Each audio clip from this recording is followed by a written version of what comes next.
예수님이 가르쳐 주신 기도 주기도문 시리즈 5번째 시간입니다. 저희는 마태복음의 산상수훈으로 알려진 부분 안에 있는 주기도문 본문을 함께 보고 있습니다. 하나님 나라 백성의 도를 가르쳐주는 말씀이 산상수훈의 말씀인데요. 주기도문은 그 산상수훈으로 생각해 봤을 때 천국 시민의 기도, 하나님 나라 시민의 기도라고 이렇게 부를 수가 있을 것입니다. 그래서 저희가 본 본문은 크게 두 부분으로 나눌 수가 있습니다. 첫 번째 부분이 이제 마태복음 6장 9절과 10절의 말씀인데요. 저희가 지난 4주 동안에 이 두 구절의 말씀을 함께 보았습니다. 하나님이 중심에 계시는 기도, 그 기도들을 저희가 함께 보았는데요. 특히 이 기도 가운데 하나님 나라가 그 메시지의 중심에 있다는 것을 2주간의 말씀을 통해서 함께 보았습니다. 하나님이 우리를 다스리시고 통치하시는 삶을 사모하는 것이 하나님 백성들의 삶이고, 또 그 삶이 하나님의 풍성하심과 인도하심을 경험하는 삶이다 라는 것을 지난 2주간의 말씀을 통해서도 함께 생각해 보았습니다. 이제 첫 번째 부분을 마치고요, 두 번째 부분인 우리 청원이라고 불리는 11절부터 13절의 말씀을 앞으로 3주 동안 저희가 보겠습니다. 이 우리 청원은 우리 삶에서 가장 중요한 세 가지를 이야기하고 있습니다. 첫 번째가 먹고 사는 문제에 대한 것입니다. 두 번째는 인간관계에 대한 문제, 그 다음에 마지막으로는 악에서부터 우리를 보호해 주시기를 원하는 그 안전에 대한 문제를 다루고 있습니다. 하나님은 우리의 필요에 대해서 깊은 관심을 가지고 계십니다. 하나님께서는 우리가 그 필요를 위해서 기도하기를 원하십니다. 그래서 오늘은 그 첫 번째인 11절, 오늘 우리에게 일용할 양식을 주시옵고, 이 말씀 함께 보겠습니다. 저희가 그 신앙의 삶을 생각할 때 좋은 믿음은 영적으로 충만하면 된다, 이렇게 생각하는 경우가 덜어 있습니다. 그래서 오늘 우리가 함께 본 본문인 일용할 양식을 달라는 기도는 별로 그렇게 중요하지 않은 기도처럼 이렇게 느껴질 때가 있는데요. 하나님 나라의 가치는 삶의 전 영역의 온전함을 추구하는 것입니다. 그렇기 때문에 예수님은 우리가 이 기도를 하기를 원하십니다. 하나님은 우리의 영적인 훈련의 시간만큼 가정에서의 삶의 가치를 중요하게 생각하십니다. 하나님은 우리 교회에서의 사역만큼 우리 일터에서의 시간을 중요하게 생각하십니다. 저희가 매주 사도신경을 고백하잖아요. 예배 시작할 때. 거기서 몸의 부활에 대해서 얘기합니다. 몸이 다시 사는 것에 대해서 이야기를 하는데요. 예수님이 돌아오실 때, 마지막 때에 저희가 모두 일어날 때는 하나님께서 우리에게 완전한 몸을 주십니다. 하나님이 주시는 구원에서 몸, 즉 육적인 것은 굉장히 중요한 부분입니다.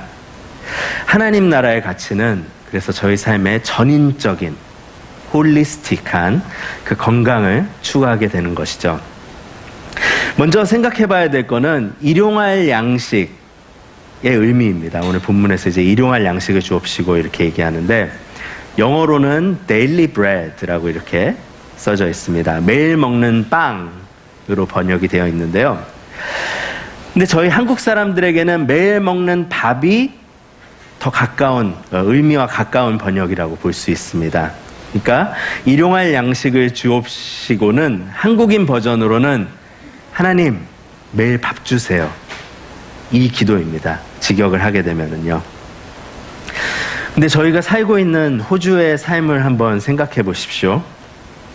이제는 밥을 굶는 이웃들이 아주 극소수입니다. 많은 사람들이 풍족한 삶을 살고 있죠. 그래서 저희가 어려운 이웃들이 있지만 저희가 조금만 함께 나눈다면은 이 문제는 호주에서는 쉽게 해결될 수 있는 문제입니다. 그래서 오히려 하나님 매일 밥 주세요, 이 기도보다 하나님 냉장고에 있는 게 썩지 않게 해주세요 라는 이 기도가 더 필요한 시대에 살고 있습니다. 주님, 장을 좀 많이 봐놨는데 오래 가게 해주세요. 이 기도가 필요한 사회에 저희는 살고 있습니다. 만약 오늘의 기도가 단순하게 밥을 위한 기도라면 저희는 이 기도를 진지하게 하기는 힘이 듭니다. 그렇다면 이 기도는 더 이상 우리에게 필요가 없는 기도인가? 다른 어려운 나라들에 있는 사람들만을 위한 기도인가? 그렇지 않습니다. 일용할 양식을 위한 기도는 단지 빵을 이야기하는 것이 아니라 우리 오늘의 삶에 필요한 것들, 오늘의 삶을 가능케 하는 것들을 구하는 기도입니다.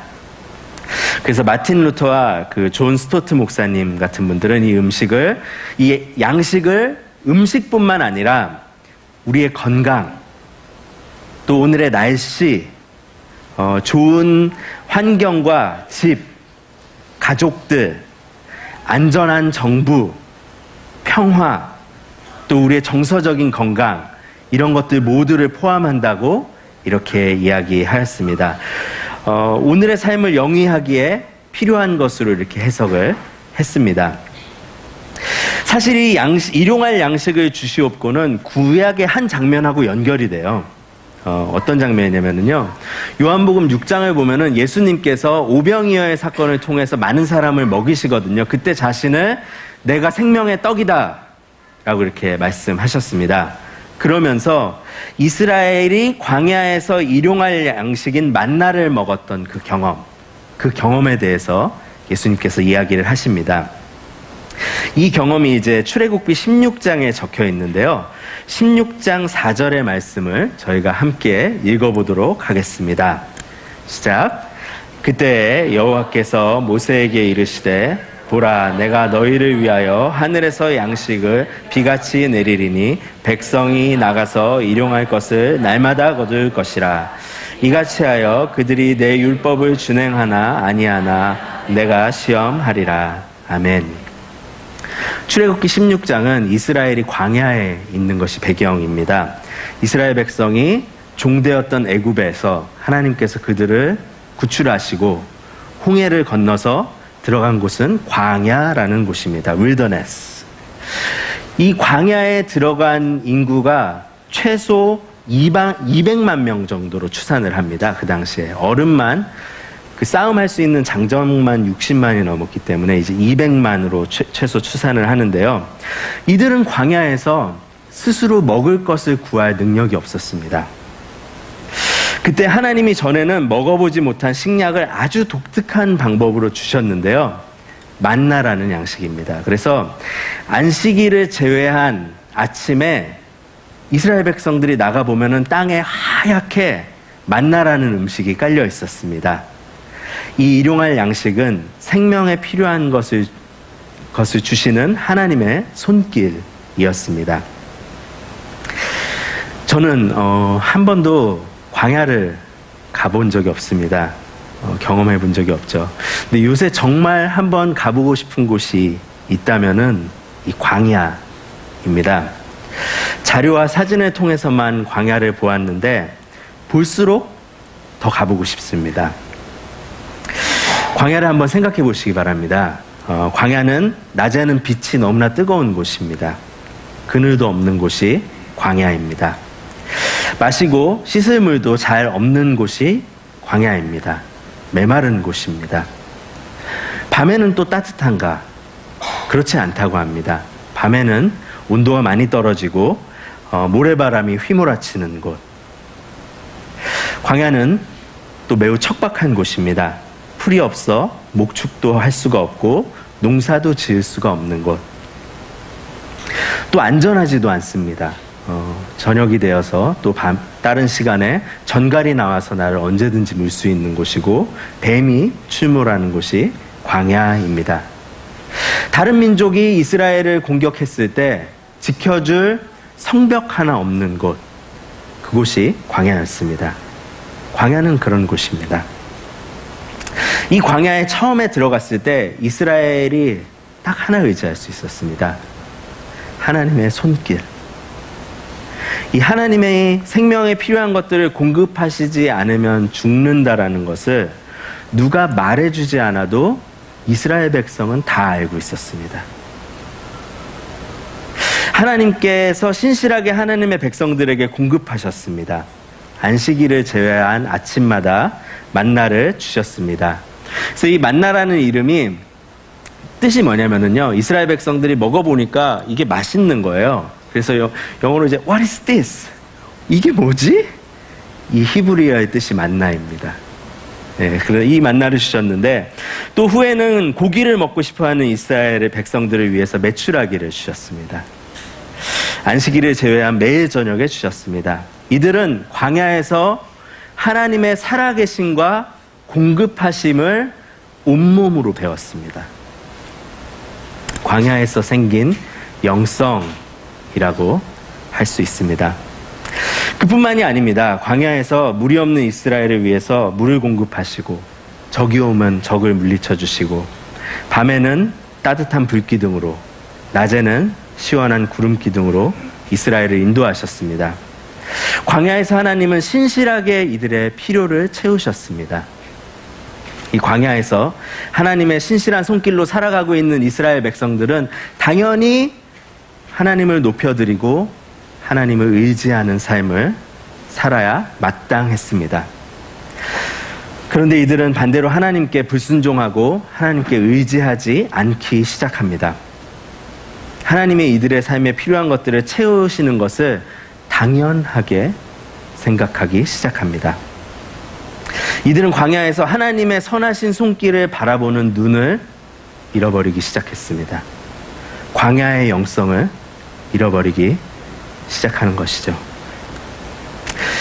저희는 모든 것이 있는 도시의 삶을 살고 있지만 저희의 삶은 사실 광야의 시간입니다. 하나님이 주시지 않으시면 살아갈 수 없는 것이 우리의 삶입니다. 오늘도 나의 삶은 내가 지탱하고 있다 라고 생각할 수 있지만 아닙니다. 하나님이 우리의 삶을 지탱하고 계십니다. 하지만 이것을 믿기에는 저희의 삶을 둘러싸고 있는 게 너무 많아요. 너무 많아요. 살아계신 하나님을 볼 수 있는 눈을 잃어가고 있습니다. 내 삶은 내가 떠받치고 있는 것이다. 나에 대한 믿음으로 우리는 살아가기 시작합니다. 내 삶은 내가 떠받치고 있다는 이 믿음은 우리를 가장 강력한 우상숭배의 자리로 데려갑니다. 물질 만능주의. 돈이면 무엇이든지 할 수 있다. 이 종교를 우리는 맘모니즘이라고 하기도 하죠. 맘몬, 돈이 하나님이 되는 믿음. 이 믿음으로 이 물질 만능주의의 세상은 우리를 계속해서 인도하고 있습니다. 마태복음 6장 24절에 보면 예수님께서 주기도문의 가르침 후에 이런 말씀을 하셨습니다. 6장 24절을 한번 같이 읽어보겠습니다. 시작.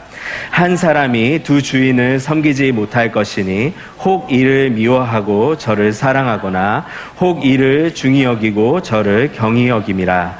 너희가 하나님과 재물을 겸하여 섬기지 못하느니라. 아멘. 예수님께서 돌려서 말하지 않으셨습니다. 물질 만능주의는 하나님을 배격하는 신앙임을 정확하게 말씀하셨습니다. 돈으로 모든 것이 된다는 만본의 신과 하나님을 의지하는 믿음은 함께 갈 수 없습니다. 중간지대는 없습니다. 예수님께서 지금 6장 24절을 통해서 하시는 말씀이 그것입니다. 이것은 서로 상반되는 길입니다. 반대의 길입니다. 2주 전에 김세윤 교수님이 제시한 아담과 탕자의 비유를 통해서 죄의 핵심이 무엇인가 라는 것을 함께 생각해 봤는데요. 내가 왕 되고 싶은 마음, 내가 하나님 되고 싶은 이 마음이 죄의 핵심이다 라는 것을 함께 나누었습니다. 탕자가 아버지에게 분깃을 받았습니다. 아버지가 돌아가시기도 전에 유산을 받았습니다. 그는 그것으로 살 수 있다고 생각했습니다. 자기의 능력이면 충분하고 내가 소유한 것으로 내 삶을 유지할 수 있다고 생각했습니다. 하지만 탕자가 가지고 있었던 소유들은 곧 사라졌습니다. 탕자가 가지고 있었던 것이 아버지가 주셨던 것의 일부였던 것처럼 우리가 가지고 있는 것도 하나님이 만드신 거에 극히 일부에 지나지 않습니다. 우리가 가지고 있는 것들은 언제고 우리의 손을 떠납니다. 이스라엘 백성들이 받았던 만나는 다음 날이 지나면 못 먹는 쓸모없는 양식이 되었습니다. 우리의 손에 쥐고 있는 것이 그렇습니다. 물질은 우리의 생명을 책임지지 못합니다. 우리는 우리가 전능하다는 착각에 내가 가진 것을 의지해서 살아가려 하지만 저희는 정말 연약한 존재입니다. 저희는 fragile. 쉽게 깨어지는 존재가 저희들입니다. 만약 오늘 하나님께서 우리에게 주시는 관계의 축복을 딱 걷어가시면은 우리는 깨어진 관계 가운데 잠들지 못하고 고통받는 연약한 존재입니다. 만약 하나님께서 우리에게 주신 건강의 축복을 오늘 걷어가신다면 우리 안에 작은 고장만으로 우리는 치명적인 상황을 맞을 수가 있습니다. 심장에 열결돼 실핏줄 하나만 막혀도 오늘 우리의 생명을 보장할 수 없습니다.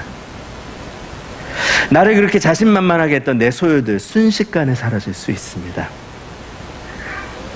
저희 한국은 한국 전쟁을 겪었습니다. 저는 내전이 있었던 캄보디아에 다녀왔습니다. 평화가 깨지면 어떤 삶을 살게 되는지 아십니까? 저희가 가지고 있는 작은 평화만 깨져도 많은 사람이 목숨을 잃고 쓰레기 더미와 폐허가 된 곳에서 살아야만 합니다. 이 평화가 깨지면은 다시 돌아올 수 없는 고통 가운데 빠지는 것. 이게 저희의 실존입니다. 이 돈이면 무엇이든지 할 수 있다라는 이 믿음, 강력한 종교죠. 교회사를 공부하면은 주님의 교회를 고난이 꺾은 적이 한 번도 없습니다. 고난은 주님의 교회를 꺾지 못합니다. 하지만 물질주의가 교회에 들어오면 속절없이 세상 앞에 무릎을 꿇습니다. 이 물질주의의 파도 속에서 우리는 하나님을 바라보는 눈을 잃어갑니다. 하나님을 바라볼 수 있는 눈이 멀어지는 것입니다. 그래서 요한계시록 처음 부분에는 예수님께서 교회에게 주는 메시지가 있거든요. 그 중에서 라오디기아라는 교회에 주시는 메시지가 있습니다.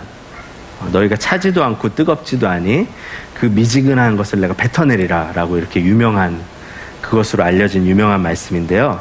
이 라오디기아 교회는 굉장히 부유한 교회였습니다. 이들은 모든 것이 풍족했고 부족함이 없었습니다.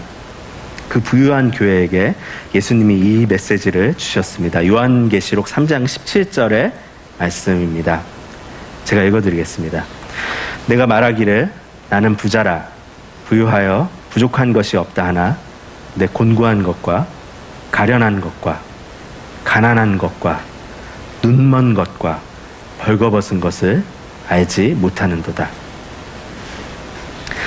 여러분, 우리가 삶에서 모든 것을 가졌어도 하나님을 보지 못하고 의지하지 못하면 우리는 공고하고 가난한 사람입니다. 오늘도 살아계신 하나님 볼 수 없으면 우리는 눈먼 사람들입니다. 하나님께서 그래서 고난을 우리에게 허락하십니다. 우리의 실존을 고난이라는 광야의 시간을 통해서 우리 삶에 펼쳐내십니다. 마치 광야에서 하나님이 이스라엘에게 모든 것을 주셨던 것처럼 우리 삶의 모든 필요들을 하나님이 주고 계시다라는 것을 고난이라는 광야 시간을 통해서 우리에게 배우게 하십니다. 우리를 사랑하기 때문에, 우리를 눈먼 자로 살아가지 않게 하기 위해서 하나님은 고난이라는 시간을 사용하셔서 그 일을 행하십니다. 그래서 고난은 신비로운 것입니다. 고난은 그 자체만으로 해석되어서는 안 됩니다. 고난은 예수 그리스도를 붙드는 믿음 가운데서 이해되어야 됩니다. 고난은 하나님의 은혜 가운데서 이해가 돼야 됩니다. 제가 몇 주 전에도 나누었는데요. 저희 집은 아버지의 알코올 중독 때문에 보통 사람이 하는 생활을 할 수가 없었습니다. 그래서 일주일에 3일은 아버지가 술이 너무 많이 취하셔가지고 가끔씩은 굉장히 위험한 상태에 이르셨기 때문에 이제 어머니가 저랑 형님이 있는데 그 밤마다 이제 아버지를 피해서 도망을 다녔어야 됐습니다. 돈이 있으면 심야 택시를 타고 저희에게 잠자리를 줄 수 있는 친척 집으로 갔고, 또 어떤 날은 주변에 아는 분들이 이웃들께서 은혜를 주시더라고요. 그래서 방 하나를 비워주시면서 여기 와서 자라고 이렇게 불러주시는 이웃분들도 있었습니다. 어떤 추운 날은 잘 곳이 없어서 약간은 따뜻한 보일러실에서 밤새 이렇게 그 시간을 보내야 됐던 때도 있고, 많이 춥지 않은 어떤 날은 밖에서 신문지를 몇 장 깔아놓고 별을 보면서 자기도 했습니다. 입이 돌아가지 않기 위해서 하늘을 보면서 자는 거죠. 가끔씩은 아버지가 술이 너무 많이 취하셔서 학교에 이제 저희들을 잡으러 오시는 거예요. 그러면은 이제 담을 넘어서 도망가는 거죠. 정문에서 술이 취해서 기다리고 있는 아버지를 피해서 그렇게 돌아가야 됐던 날도 있었습니다. 이해할 수 없는 고난의 시간이었습니다. 20년이 넘게 지속된 시간이었습니다. 그래서 오랜 시간이 지나서 하나님께서 저에게 이제 은혜를 주시고, 하나님은 저를 이제 교회를 섬기는 사역자의 길을 걷게 하셨습니다. 그래서 이제 제가 기억하는 게 다음 교회에 와서 두 번째로 이렇게 주일 설교를 섬기는 날이었던 것 같아요. 근데 이제 제 이런 과거의 경험들을 얘기해야 될 것 같아서 그 주 설교를 하기 전에 이제 어머님하고 둘이 이제 국밥집에 밥을 먹으러 갔습니다. 이제 가서 이제 엄마한테 얘기를 했어요. 엄마, 내가 이제 매주 말씀을 전할 기회가 많을 텐데, 우리가 경험했던 것들을 말씀에서 이제 많이 이야기할 수 있을 것 같아. 그 주에도 이제 그런 얘기들이 있었거든요. 그래, 이제 저는 괜찮았어요. 저는 이제 은혜 때문에 이 과거들이 하나님께서 만져주셨는데, 어머니한테는 그게 이제 아직도 트라우마 같은 기억이실 수가 있으니까, 그거를 듣는 것 자체가 굉장한 고통이실 수가 있으니까, 이제 어머니랑 같이 앉아가지고 그 얘기를 하고 이제 있었습니다. 그랬더니 이제 어머니가 그러시더라고요. 식사를 하면서, 괜찮다. 어떤 것이든지 다 얘기해도 된다. 다 사용해라. 이렇게 얘기를 하셨습니다. 그리고 한동안 좀 말없는 정적이 흘렀습니다. 그 시간들이 이렇게 주마등처럼 지나가는 거죠. 겪었던 시간들이. 그리고 한참 동안 그 세월을 이렇게 돌아보신 어머니께서 한마디를 하셨습니다. 우리에게 그 시간이 없었다면 우리는 하나님을 의지하지 않았을 거야. 하나님은 저희 가족에게 이 광야의 시간을 허락하셔서 하나님이 절대적으로 우리에게 필요한 분이라는 것을 알게 해주셨습니다. 왜 이런 고통을 겪어야 되는지 다 이해할 수는 없죠. 근데 그 고난의 불 가운데서 하나님을 바라볼 수 있는 눈을 열어주셨습니다. 그 어려움 가운데서 하나님을 붙들 수밖에 없는 그 은혜를 주셨습니다. 하나님 안에 있는 자들에게 고난은 절대로 그냥 고난일 수가 없습니다. 하나님은 고난 가운데서도 선하십니다. 예수님의 십자가는 고난의 시간에 더 선명하게 보입니다. 여러분, 하나님은 오늘도 살아계십니다. 하나님은 오늘도 우리의 삶에 필요한 것을 공급하십니다. 우리에게 그 하나님을 보는 눈이 열려야겠습니다. 그 눈을 열어달라고 간절히 기도하십시오. 우리 모두의 삶에는 고난이 찾아옵니다. 어떤 분은 건강을 잃고 어려움 가운데 계시기도 합니다. 어떤 분은 하루아침에 가진 것들이 없어지는 경험을 하시기도 합니다. 어떤 분들은 관계가 깨어져서 견딜 수 없는 어려움 가운데 눈물 지으며 그 시간을 보내기도 합니다. 우리 삶에는 모양은 다를지 모르지만 고난 시간이 찾아옵니다. 제가 목사가 되고 나서 알게 된 한 가지가 있는데요. 저희가 주일에 이렇게 보면은 모르거든요. 근데 저희 안에는 고난의 시간을 지나가는 공동체 가족들이 참 많다라는 것입니다. 저는 목사가 되고 나서야 그것을 알게 되었습니다. 가끔은 뜨거운 불을 만나서 견딜 수 없는 시간을 보내는 저 공동체 가족들이 계세요. 정말로 저 시간을 어떻게 견딜 수 있을까? 그거를 생각하는 것 자체가 너무나 힘든 그런 고난의 불을 지나가는 저희 성도님들이 계십니다. 하지만 여러분, 고난의 시간에 아플 수 있지만 좌절하지 마시기 바랍니다. 만약 여러분이 그 시간에 하나님의 얼굴을 볼 수 있다면 그 시간은 고난의 시간이 아닙니다. 하나님을 볼 수 있는 광야의 시간은 인생에서 가장 좋은 축복의 시간입니다. 지금 우리가 가지고 있는 한 호흡도 하나님께서 주신 것입니다.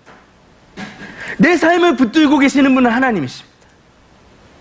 하나님을 의지하게 하는 고난은 고난이 아닙니다. 하나님을 향해 믿음의 눈을 뜨게 하는 특효약,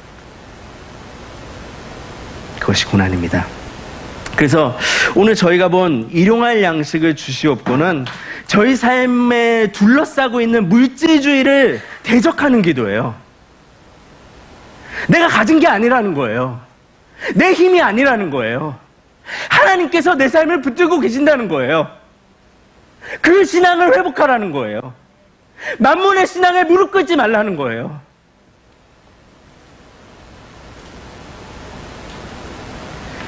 나를 오늘도 숨쉬게 하실 분이 오직 하나님이시라는 그 고백의 기도, 하나님을 온전하게 의지하는 기도, 바로 오늘의 양식을 주시옵고 입니다.